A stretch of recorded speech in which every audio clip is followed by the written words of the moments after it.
Assalamualaikum students. Well, this is Javeri Asif from SSAT Degree College from the Department of Computer Sciences. Today we are going to discuss chapter number 6, which is input and output statements, and this is our lecture number 2 of chapter number 6. In lecture number 1 of chapter number 6 we have discussed unformatted functions, types of functions in C. Today in this lecture we are going to discuss about unformatted functions, which are printf and scanf. So let us discuss the functions. So far we have discussed unformatted functions. Now it's time to discuss about formatted functions. Formatted functions हमारे पास कौन कौन से होते हैं? पिछली बार जब हमने start किया था कि कौन कौन से फंक्शंस सी लैंग्वेज में होते हैं, तो हमने दो तरह के फंक्शंस देखे थे. एक था फॉर्मेटेड फंक्शंस और दूसरे थे अनफॉर्मेटेड फंक्शंस. हम तमाम तरह के अनफॉर्मेटेड फंक्शंस पढ़ चुके थे. अब हम पढ़ने जा रहे हैं फॉर्मेटेड फंक्शंस. अगर किसी को याद हो तो फॉर्मेटेड फंक्शंस में हमारे पास दो तरह के फंक्शंस थे, जो कि एक था printf और दूसरा था scanf. So here you can see the scanf and printf fall under the category of formatted input and output functions respectively. These functions instruct the compiler how to interpret the various values of input data and let us obtain the output in a specific form. कोई भी चीज़ अगर हमने पहले भी बात कर चुके हैं, scanf हम तब यूज़ करते हैं जब हमें यूज़र से कुछ इनपुट लेना होता है, और सेकेंडली printf हम तब यूज़ करते हैं जब हमें अपने स्क्रीन पे कुछ ब्लैक स्क्रीन पे आउटपुट स्क्रीन पे रन टाइम पे कुछ डिस्प्ले कराना होता है. तो बेसिकली इन फंक्शंस के अपने अपने काम है. scanf का काम है वैल्यू को इनपुट लेना, वैल्यू कुछ भी हो सकती है, कोई भी डेटा टाइप हो सकती है, और printf का काम है डिस्प्ले करा देना. ठीक, तो हम फॉर्मेटेड फंक्शंस में यही दो फंक्शंस देखने जा रहे हैं in detail.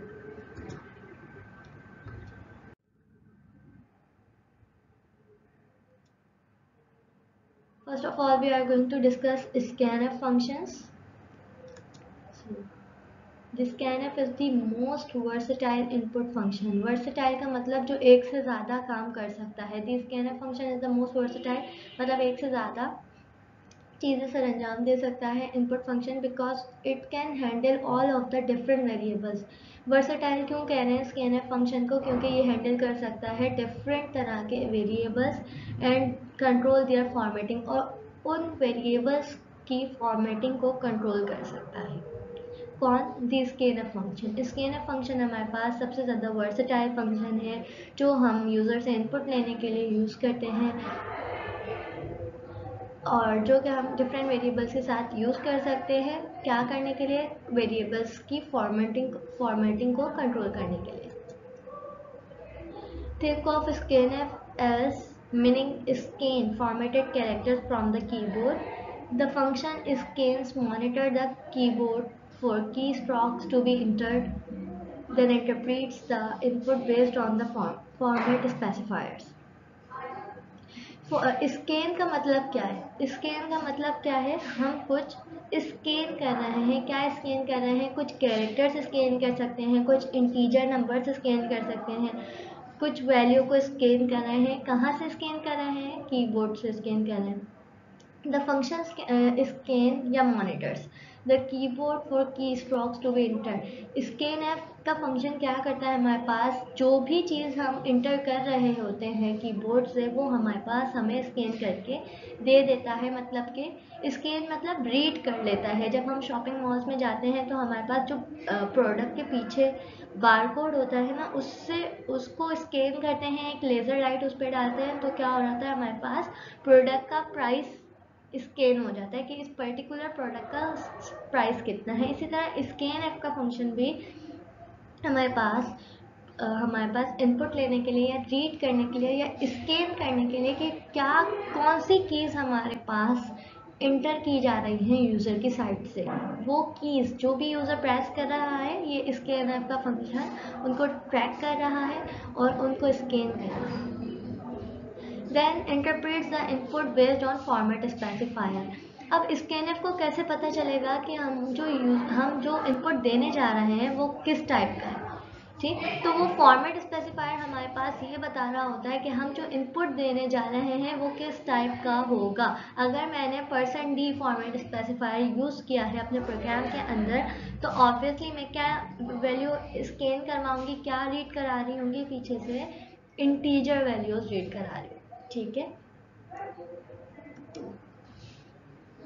The function can be used to enter any combination of numeric, character and string variables at the same time. Last time हमने जो लेक्चर देखा था उसमें हमने गेट पोर्ट्स वाले फंक्शन पढ़े थे। गेट एस वाला जो फंक्शन था वो स्ट्रिंग इनपुट करने के लिए यूज़ होता था। ठीक। इसी तरह पुट स्ट्रिंग वाला जो फंक्शन था वो डिस्प्ले करवाने के लिए स्ट्रिंग को यूज़ होता था। इसी तरह गेट कैरेक्टर के थे और गेट चे के थे। गेट चे इको करता था जो भी कैरेक्टर इनपुट देते थे हम, और गेट कैरेक्टर हमारे पास इनपुट लेने के लिए कोई ना कोई एक सिंगल कैरेक्टर इनपुट लेने के लिए गेट कैरेक्टर को हम यूज़ कर रहे थे। यहाँ पे ये क्या कह रहे हैं कि हमारे पास स्कैनएफ बहुत ही वर्सेटाइल फंक्शन है जो कि हम कीबोर्ड से कम्बिनेशन ऑफ न्यूमेरिक, मतलब हम न्यूमेरिक वैल्यूज़ भी दे सकते हैं स्कैनएफ को यूज़ करते हुए, हम कैरेक्टर टाइप की वैल्यूज़ भी इंटर कर सकते हैं, हम स्ट्रिंग टाइप की वैल्यूज़ पे इंटर कर सकते हैं, और हम वेरिएबल्स को भी स्कैनएफ में एट अ टाइम पास करा सकते हैं। ठीक। Functions scanf has the following input capabilities. अब हम कैपेबिलिटीज़ देखने जा रहे हैं कि स्कैनएफ क्या क्या काम कर सकता है और स्कैनएफ की क्या अपनी खासियत है जो इसको बहुत ज़्यादा वर्सेटाइल फंक्शन कहा जा रहा है। First of all, inputting all types of data, जैसा कि मैंने यहाँ पे भी जिक्र किया है कि नंबर्स भी अगर मैं यूज़र हूँ और मैं न्यूमेरिक टाइप की वैल्यू मैं देना चाह रही हूँ, तो स्कैनएफ का फंक्शन ऐसा फंक्शन है जो नंबर्स भी इनपुट ले लेगा, कैरेक्टर भी इनपुट ले लेगा, स्ट्रिंग भी इनपुट ले लेगा, और अगर मैंने कोई वेरिएबल पास किया है स्कैनएफ के फंक्शन के अंदर, तो उस वेरिएबल की जो डेटा टाइप मैंने रखी होगी उस पर से उस डेटा टाइप का वैल्यू मुझसे वो इनपुट ले लेगा कौन, स्कैनएफ का function. Secondly, inputting specific character from input stream. A stream is a series of characters being input from source. In the case of scanf, the source is the keyboard. Inputting specific character from the input stream, कुछ specific character input लेगा। Stream is a series of character. अब वो जो आप input देने जा रहे हैं वो कहलाती है stream of characters, being input from some source, किसी न किसी सोर्स से इनपुट की जा रही होगी, और हमारे केस में वो सोर्स क्या होगी, वो सोर्स होगा कीबोर्ड जिससे हम डेटा एंटर कर रहे होंगे। skipping specific characters in the input stream. Third capability मेरे पास स्कैनएफ की ये है कि स्किप कर सकता है specific character from the input stream, जो हम इनपुट कर रहे हैं उसके अंदर।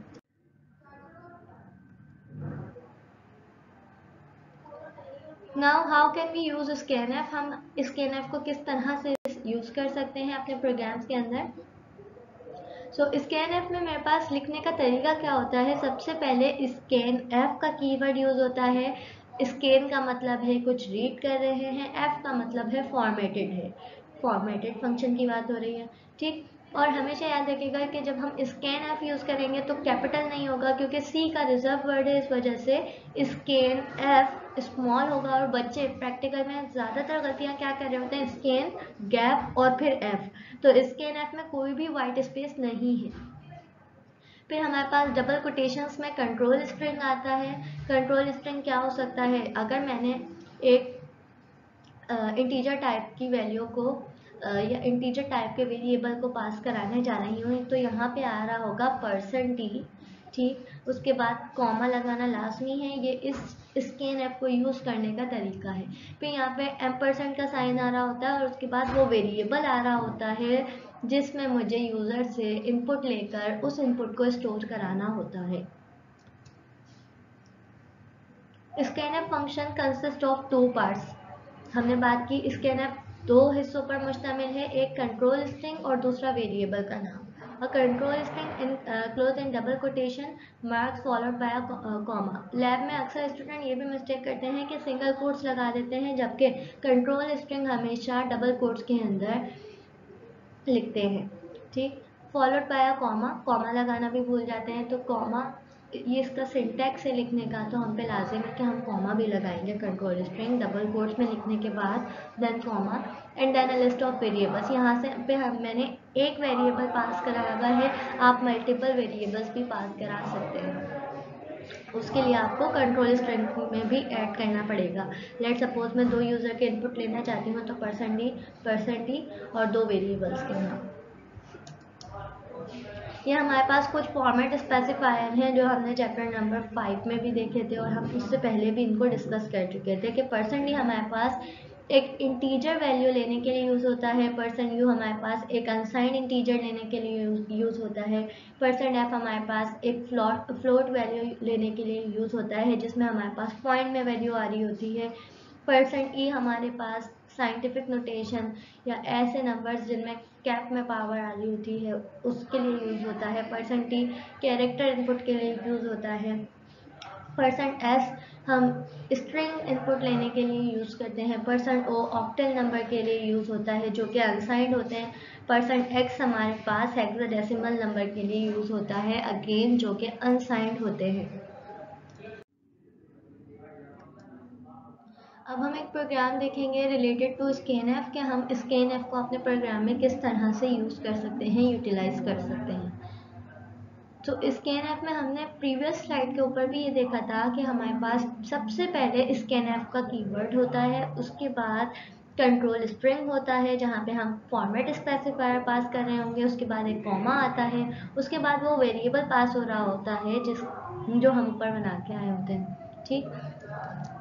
सो स्कैनएफ फंक्शन ये हम देख चुके हैं कि स्कैनएफ में हमारे पास 2 पार्ट्स होते हैं, एक कंट्रोल स्ट्रिंग होता है, दूसरा वेरिएबल होता है, ठीक। और कंट्रोल स्ट्रिंग हमेशा से डबल कोट्स में आता है और कॉमा के बाद हम अपना वेरिएबल पास कर देते हैं। अब हम एक प्रोग्राम देखेंगे सिंपल सा।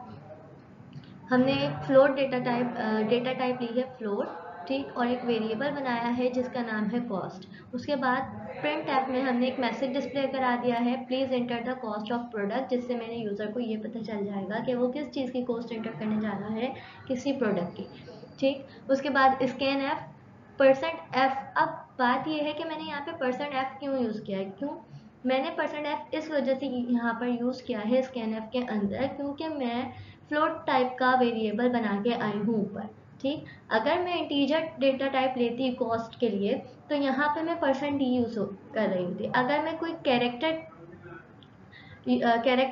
डेटा टाइप यूज़ करती है तो मैं यहाँ पे %c पास करा रही होती, ठीक है। और %f हमेशा डबल कोट्स के अंदर हम डालेंगे, क्योंकि कंट्रोल स्ट्रिंग जो होता है वो हमारे पास हमेशा डबल कोट्स के अंदर होता है, इस वजह से हमने %f को डबल कोट्स के अंदर क्लोज किया हुआ है, ठीक है। उसके बाद हम एक कॉमा लगाएंगे और उसके बाद एम्परसेंड का साइन आता है स्कैनएफ के अंदर, और वो वेरिएबल पास करा देते हैं जो हम ऊपर बना के आए होते हैं।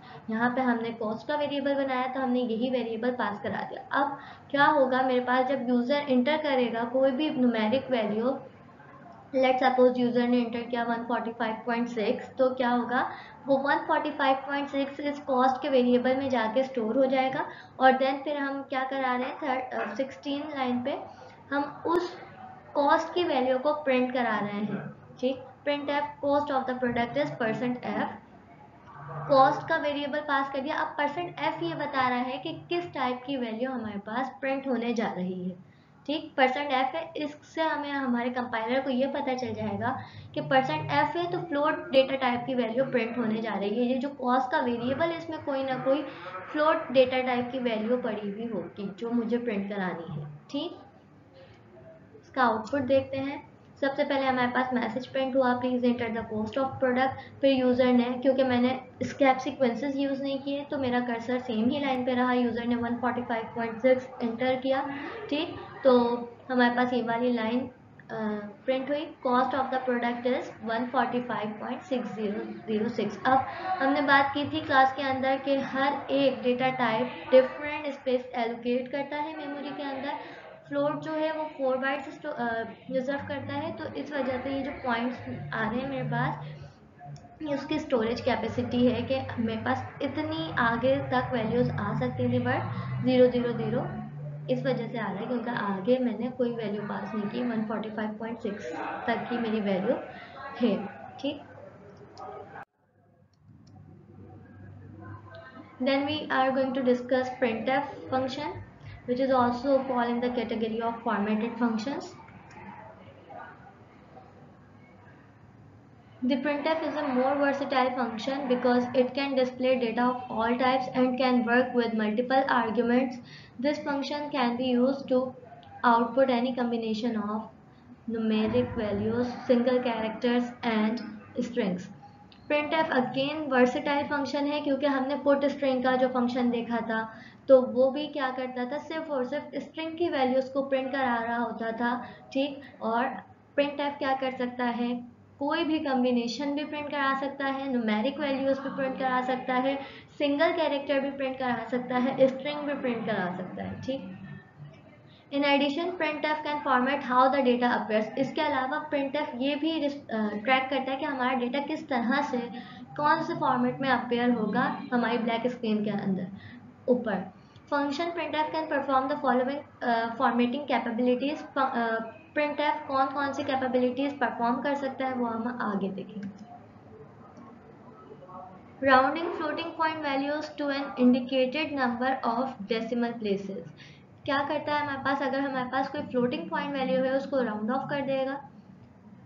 Aligning a number of column of numbers with decimal points appearing once above the other. Numbers और कॉलम्स को अलाइन कर देता है, simple. Right justification and left justification of outputs. Right justification और लेफ्ट जस्टिफिकेशन आउटपुट को दे सकते हैं printf के जरिए। Inserting characters at precise locations in a line of output। हम जहाँ पे कैरेक्टर डिस्प्ले कराना चाहते हैं हम डिस्प्ले करा सकते हैं with the help of printf function. अगर हम printf को यूज़ करेंगे तो हम अपनी मर्जी से जहाँ पे कैरेक्टर प्रिंट कराना चाहते हैं स्क्रीन की उस स्पेसिफिक लोकेशन के ऊपर आराम से अपने कैरेक्टर को प्रिंट करा सकते हैं। Representing floating point numbers in exponential formats. और हम फ्लोटिंग पॉइंट नंबर्स को एक्सपोनेंशियल फॉर्मेट में भी रिप्रेजेंट कर सकते हैं with the help of printf functions. Representing unsigned integers in octal and hexadecimal formats. Unsigned integers को हम, अनसाइंड मतलब जिन जो पॉजिटिव नंबर्स हैं, मेरे पास जो पॉजिटिव इंटीजर्स हैं इन ऑक्टल और हेक्साडेसिमल फॉर्मेट में भी हम उसको printf के जरिए से डिस्प्ले करा सकते हैं। Displaying all types of data within fixed size of fields width and precisions। हम अपने डेटा को फिक्स फील्ड्स विड्थ एंड प्रिसिशंस के अंदर डिस्प्ले करा सकते हैं printf को यूज करते हुए। How can we use printf। अब printf से हम देखेंगे कि हम किस तरह से printf को यूज कर सकते हैं। printf में भी अगेन हमारे पास एक कंट्रोल स्ट्रिंग होती है और दूसरा वेरिएबल की लिस्ट होती है।